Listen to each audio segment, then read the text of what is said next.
झारखंड के उपराजधानी दुमका रानीश्वर प्रखंड में रानीश्वर बाजार स्थित नारायण चंद्रपाल के सभा कक्ष में दुमका लोकसभा के झामुमो प्रत्याशी नलिन सोरेन ने दल के कार्यकर्ताओं और समर्थकों के साथ बैठक की और चुनावी मंथन किया। उपस्थित पार्टी के महासचिव माननीय उपस्थित जिला के अध्यक्ष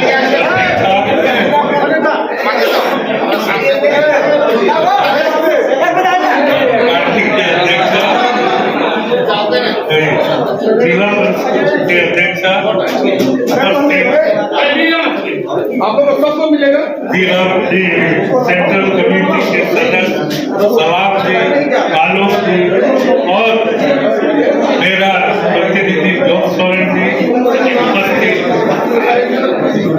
मुराक्षी महाविद्यालय के पंचायत महोदय जो अभी अवकाश प्राप्त कर चुके हैं, उपस्थित सभी पार्टी के हरेक पंचायत सहायक अध्यक्ष सचिव और सक्रिय सदस्य और महिला नेतृत्व झारखंडी जोहार।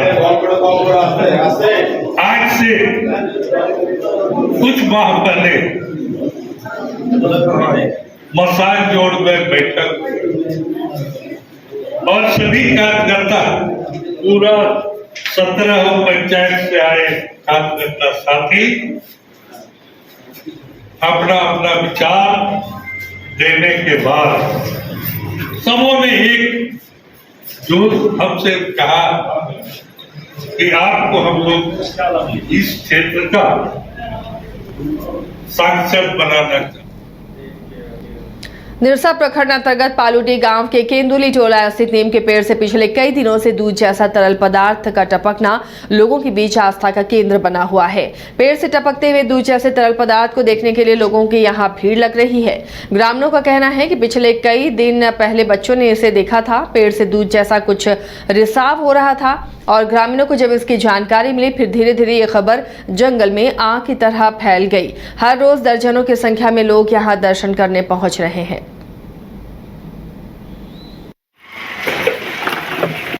ये गो बाबा आदेश नाम कदा मेन खाइ दो ओनागी गो बाबा नितो मना हुयुग तिया आदो चिप पे मेनदा आपे दिसम पीड़ा मेन खाइ दो नोड़े इन मिट्टे आस्तानी खोजोग कना जे गो बाबा दोहो लगित ते मिट्टे जहाँ तीन मारांगी उड़ाग दुआर बनावइन पे ठीक तो दिसम पीड़ा को हिजुग कना निये नेल लगित ते चिप कना बांग कना तो ओनारी उत्तर तो बाको बुझ दाड़ेग कना इᱧिᱧ नेलदा इᱧिᱧ बुझदा मेनखान दो उनको दो हुदिस रे बांग हेज आको कना जहाँ कना चांदुआ चांदू ᱧᱩᱛᱩᱢ ते इलासी है इना। आज रात से हजारीबाग के इंटरनेशनल रामनवमी की शुरुआत होगी, जिसमें लाखों की संख्या में राम भक्त लगातार 36 घंटे तक सड़कों पर पारंपरिक हथियारों के साथ कलाबाजी दिखाएंगे और शहर का भ्रमण करेंगे। इस दौरान कई लोग घायल भी होते हैं, इसलिए हजारीबाग डीसी नैंसी सहाय के आदेश पर शेख भिखारी मेडिकल कॉलेज अस्पताल पूरी तरह तैयार है। शेख भिखारी मेडिकल कॉलेज अस्पताल के सुप्रिंटेंडेंट डॉक्टर विनोद कुमार ने बताया कि सभी डॉक्टर, सर्जन और वार्ड बॉय को अलर्ट मोड पर रखा गया है और आज रात से डॉक्टर लगातार 36 घंटे ड्यूटी में रहेंगे। उन्होंने बताया कि सभी एम्बुलेंस तैयार है और 108 एम्बुलेंस को भी अलर्ट पर रखा गया है ताकि ज्यादा गंभीर और घायल लोगों का इलाज किया जा सके। हम लोगों ने इमरजेंसी रोस्टर बना रखा है, जिसमें मेन हमारा फोकस है सर्जरी, ऑर्थोपेडिक्स के चिकित्सक और ड्रेसर पर्याप्त मात्रा में मैंने इमरजेंसी में लगा रखा है और स्ट्रेचर वगैरह भी काफ़ी वहाँ है। फिर स्टोर भी जब ऐसा लगेगा हम लोग को तो स्टोर भी खुला रखने का आदेश दे रखा है हमने।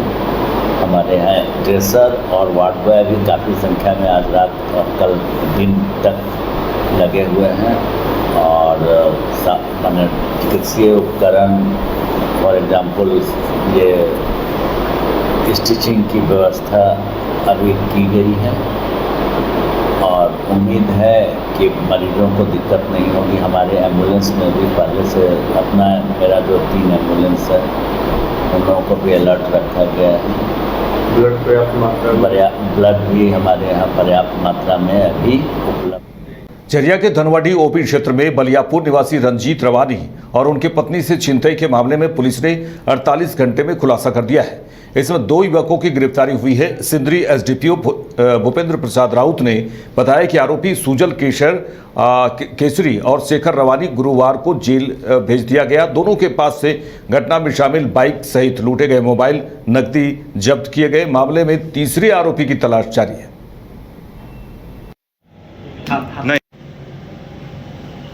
कि रात 12 बजे वो एक तिलक समारोह से लौट रहे थे अपनी पत्नी के साथ। तो उसी क्रम में जो है इनका पीछा किया ब्लैक रंग का स्प्लेंडर से, और जिसमें 3 लोग शामिल थे। पीछा करते वक्त इन दोनों ने जो है उनके बाइक को रोका। बाइक को रोक करके इसके पास से जो है कि उसका पत्नी का मोबाइल, चैन और 5,000 रुपया छीन लिया, और तीनों आदमी फिर बाइक से माइंस की तरफ भाग गए। इस संबंध में जो है रंजीत रवानी के लिखित आवेदन के आधार पर एक प्राथमिकी दर्ज की गई। धनवाडी ओपी थाना कांड संख्या 2424 दिनांक 16/4/24 392 भादवी के तहत मामला दर्ज किया गया। और इस कांड की गंभीरता को देखते हुए मेरे निर्देश पे धनवाडी ओपी प्रभारी के नेतृत्व में एक टीम गठित की गई, जिसके लिए मैंने उनको टास्क दिया कि इस कांड का त्वरित अनुसंधान उद्भेदन करते हुए संलिप्त महागठबंधन के द्वारा गोड्डा लोकसभा के लिए दीपिका सिंह पांडे को प्रत्याशी बनाए जाने पर कांग्रेसियों का विरोध थम नहीं रहा। लगातार विरोध जारी है। शुक्रवार को भी देवघर के मोहनपुर के चोपा मोड़ पर SC/ST मोर्चा के द्वारा महागठबंधन प्रत्याशी दीपिका पांडे को बनाने को लेकर विरोध किया गया। SC/ST मोर्चा के कार्यकर्ताओं ने कहा कि आलाकमान के द्वारा गलत प्रत्याशी का चयन कर लिया गया है, जिसको संशोधन करने की जरूरत है। मौके पर SC/ST के दर्जनों कार्यकर्ताओं ने इसका विरोध किया। ST OBC सभी लोग थोड़ा सा मतलब लोगों में असंतुष्टि है कि आखिर बीजेपी से भी ब्राह्मण समाज और कांग्रेस से भी ब्राह्मण, तो आखिर ये लोग किस लिए है। यानी 10% वो लोग हैं और 85% से 90% तक ये लोग हैं, तो आखिर 90% का अनदेखा क्यों हुआ। आदरणीय राहुल गांधी जी का स्टेटमेंट था कि जिसकी जितनी संख्या भारी उसकी उतनी हिस्सेदारी होगी, और उन्होंने यह आश्वासन दिया था कि हम सत्ता में आने के बाद ये जनगणना भी कराएंगे और उसके अनुपात में उसको हिस्सेदारी भी हम देंगे। लेकिन अभी गोड्डा लोकसभा में 90% जो है कि हकमारी हो रहा है। 90% की जिसकी संख्या है उसको टिकट नहीं दे करके दूसरे कमजोर कैंडिडेट को दिया जा रहा है। लोकसभा चुनाव 2024 को लेकर गुमला समाहरणालय स्थित सभागार में पत्रकारों को जानकारी देते हुए उपायुक्त ने कहा कि शुक्रवार 18 अप्रैल से लेकर उम्मीदवारों के पास अपना नामांकन पत्र दाखिल करने के लिए 25 अप्रैल 2024 तक का समय होगा। उम्मीदवारी वापस लेने की आखिरी तारीख 29 अप्रैल है। प्रतीक आवंटन की तिथि 29 अप्रैल को निर्धारित है। मतदान 13 मई को किया जाएगा। वहीं जिला निर्वाचन पदाधिकारी ने कहा कि 18 से 25 अप्रैल तक जिला प्रशासन कार्यालय के आसपास 100 मीटर के दायरे में निषेधाज्ञा लागू रहेगी। पुलिस अधीक्षक ने बताया कि जिले में सुरक्षा व्यवस्था को भी दुरुस्त रखा जाएगा।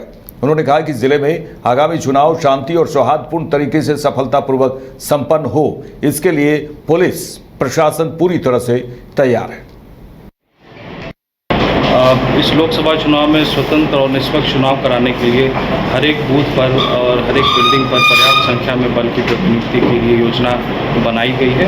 लेकिन चूँकि नाम निर्देशन के बाद जो पॉलिटिकल कैंपेन है उसमें हो सकता है थोड़ी इंटेंसिटी बढ़े, तो उसका आदर्श आचार संहिता का जो इन्फोर्समेंट है वो और कड़ाई से किया जाए। आपके कार्यालय परिसर के 100 मीटर की परिधि में, क्योंकि यहीं पर रिटर्निंग ऑफिसर का कार्यालय भी है और वहीं पर नाम निर्देशन पत्र भी लिए जाएंगे, तो 100 मीटर की परिधि में जो कैंडिडेट हैं वो केवल मैक्सिमम 3 गाड़ियों से ही एंटर कर सकते हैं। संवीक्षा की तिथि 26 अप्रैल 2024 को सुबह 11 बजे निर्धारित की गई है और जो वैलिडली नॉमिनेटेड कैंडिडेट्स होंगे वो 29/4/2024 यानी 29 अप्रैल 2024 को अपराह्न 3 बजे से पहले नाम वापसी कर सकते हैं। नाम वापसी का समय समाप्त होने के तुरंत पश्चात प्रतीक आवंटन 29/4/2024 को ही 3 बजे अपराह्न को कर दिया जाएगा। और हमारे लोकसभा क्षेत्र में निर्वाचन की तिथि 13 मई 2024 सुबह 7 बजे से लेकर अपराह्न 5 बजे तक है। इस लोकसभा चुनाव में स्वतंत्र और निष्पक्ष चुनाव कराने के लिए हर एक बूथ पर और हर एक बिल्डिंग पर पर्याप्त संख्या में बल की प्रतिनियुक्ति के लिए योजना बनाई गई है। लेकिन चूंकि नाम निर्देशन के बाद जो पॉलिटिकल कैंपेन है उसमें हो सकता है थोड़ी इंटेंसिटी बढ़े, तो उसका आदर्श आचार संहिता का जो इन्फोर्समेंट है वो और कड़ाई से किया जाए। आपके कार्यालय परिसर के 100 मीटर की परिधि में, क्योंकि यहीं पे रिटर्निंग ऑफिसर का कार्यालय भी है और वहीं पर नाम निर्देशन पत्र भी लिए जाएंगे, तो 100 मीटर की परिधि में